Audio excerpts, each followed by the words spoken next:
All right, we're going back to EU for Challengers 3, Ballista versus Fnatic on Haven. I found this match very enjoyable. I found a lot of the tactics that both teams employed pretty interesting on both sides. And there were a lot of mistakes. It was very scrappy. Ballista definitely played very aggressive.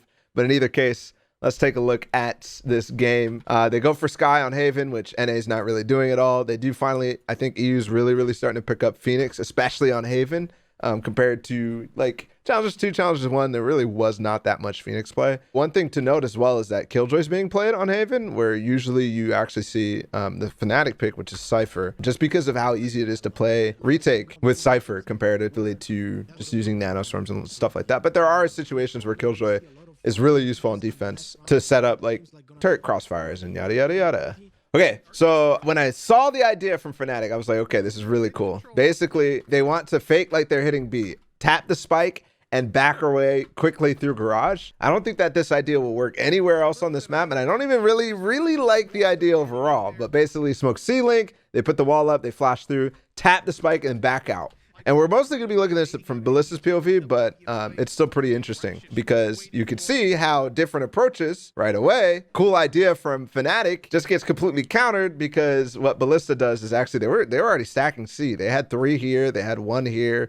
And they had, I don't remember where the last player was, but basically, yeah, they were not playing over towards A or B, and they probably could have got that plant down. And the protocol for Ballista is really cool. So they're just going to walk out, flash door, and retake, last person pushing and flanking window. And then they have this angle, they have this angle, and they have this angle to retake from. So literally they can retake from all sides and pinch the entire B site. The crazy part is that the rotation of the path that happens, Fnatic's idea runs right into their hand because they're rotating directly into them.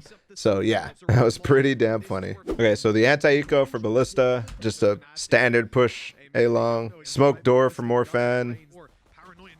Okay.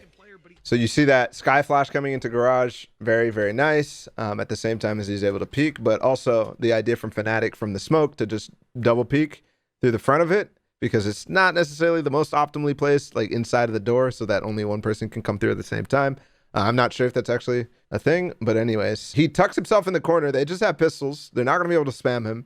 And he just flashes from a safe point and then takes the 1v1s. Very nice. A second flash and they recome and fight back.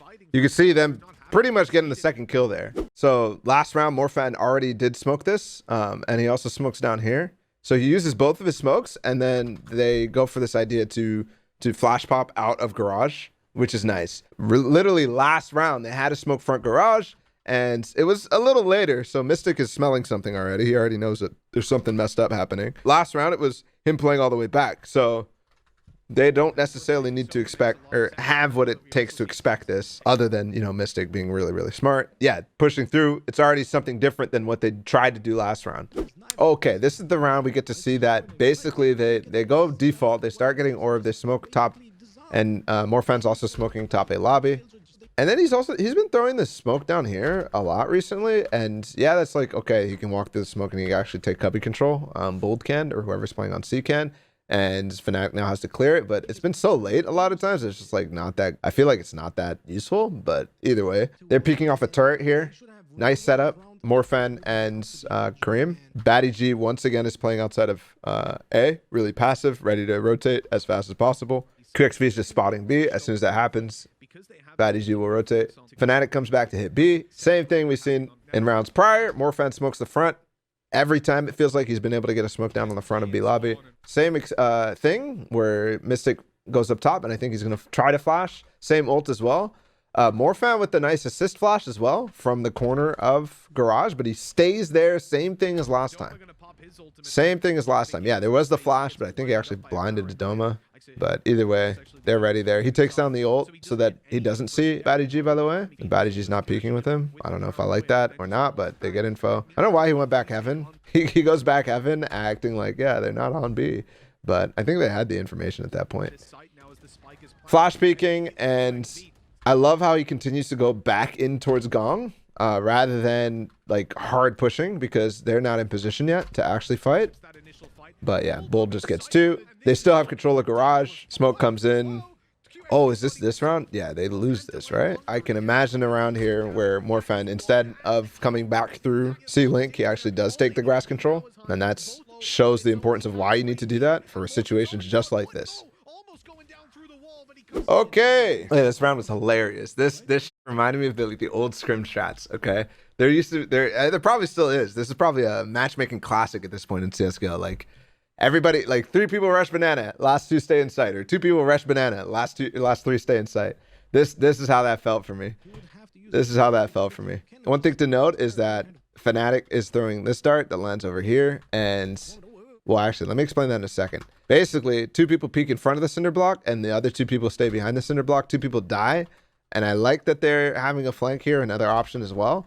But yeah, once they kill 2, they're like, okay, let's just continue running through. There's nobody there. Obviously, you just need to be thorough if you're Fnatic to counter this. Okay, there it is. That smoke, I think it's supposed to land to stop a recon bolt, the typical one that people throw that lands like right here. But anyways. Yeah, Morphen gets 2. Actually, he gets all 3. Because, yeah, they're just not clearing angles after killing a bunch already. These little random gamble eco strats are so funny. That should not work, but it does. It does, and it works way more often than people really think.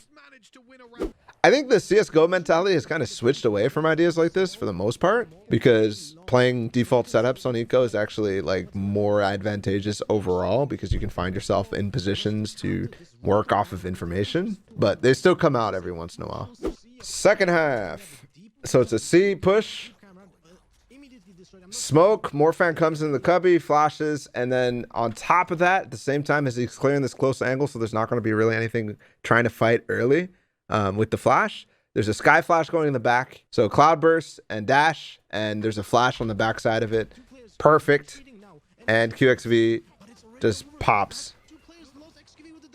I like how they throw a second flash, but it kind of screws him. Oh, it doesn't screw him. It actually saves him, I guess. But they throw a second flash that's supposed to land behind him. I'm sure it's going to flash the people coming out, but I guess you just turn from here. And yeah, he continues to be able to fight into spawn while these guys are getting blind. So, and you could also see regrowth potential on pistol round. Like Sky on pistol round has like extra value, I feel like. Yeah, so he's just playing backside. Oh, was there... Yeah, I love the positioning from Batty G. Playing with Cream, they can double peek garage, and as soon as they get the information that there's more, it's like, okay, whatever, we continue pushing, and Morphen's also on the flank. After spending his paranoia, after spending his smokes, like, Morphen actually recognizes that he doesn't have smokes, and he converts his body into just like a lurker. Okay, let's pay attention to the damn smokes. Okay, so he does throw it, and then he throws this, and then he ults, and then he flashes. That's the protocol. And then QXV dashes.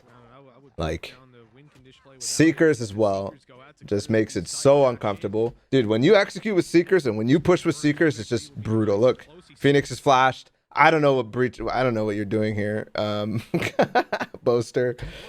But what a pinch. What a strat. What an idea. What an idea. You get the info. You Seeker execute on B. You ult right here to take advantage of it. You create a random pinch. Like, what an idea. So cool. The Omen moving into position, but he's coming back to check it. Mystic catches the kill. Now the nano swarm in play. Damage done. Oh, right. This is the round where they don't have defuse. He shock darts to try to clear the nanoswarms again, but they're not even there. It was a little too late, buddy. So is playing A link or in spawn A, it could be a problem for this execute. Like, because you think he's gonna come back and check. I mean, sure, but the fact that it happens so fast, it's not like checking where Omen is. It's not like Morphen even cared whether they knew he was there or not. In fact, he wanted them to know he was there because they're pushing quickly through B to C-Link. They actually don't care at all the fact that they know that the Omen is there. They backstab the push from A-Link. You mean like pushing through B or pushing back through this way? I think either way, it's a little too slow, no matter what. Don't forget, like, after that happens, they don't necessarily have to full commit, like, on anything. Especially if they did that. They could do that with a Phoenix ult as well, or they could use Jet to dash. Either way, the idea is the same. Like, they don't even have to full commit to B. Okay, so it looks like the same C hit from earlier, except they do it from without a default. And, oh yeah, this is a really nice play from Batty. So, because the way that they played C, because the information that they've got so far, they know that they're playing fairly passively, especially after they dog and when they flash. It's like, okay, when the hit comes, they back off of sight. So Mo confirms that by hitting the ult, and BattyG runs it down.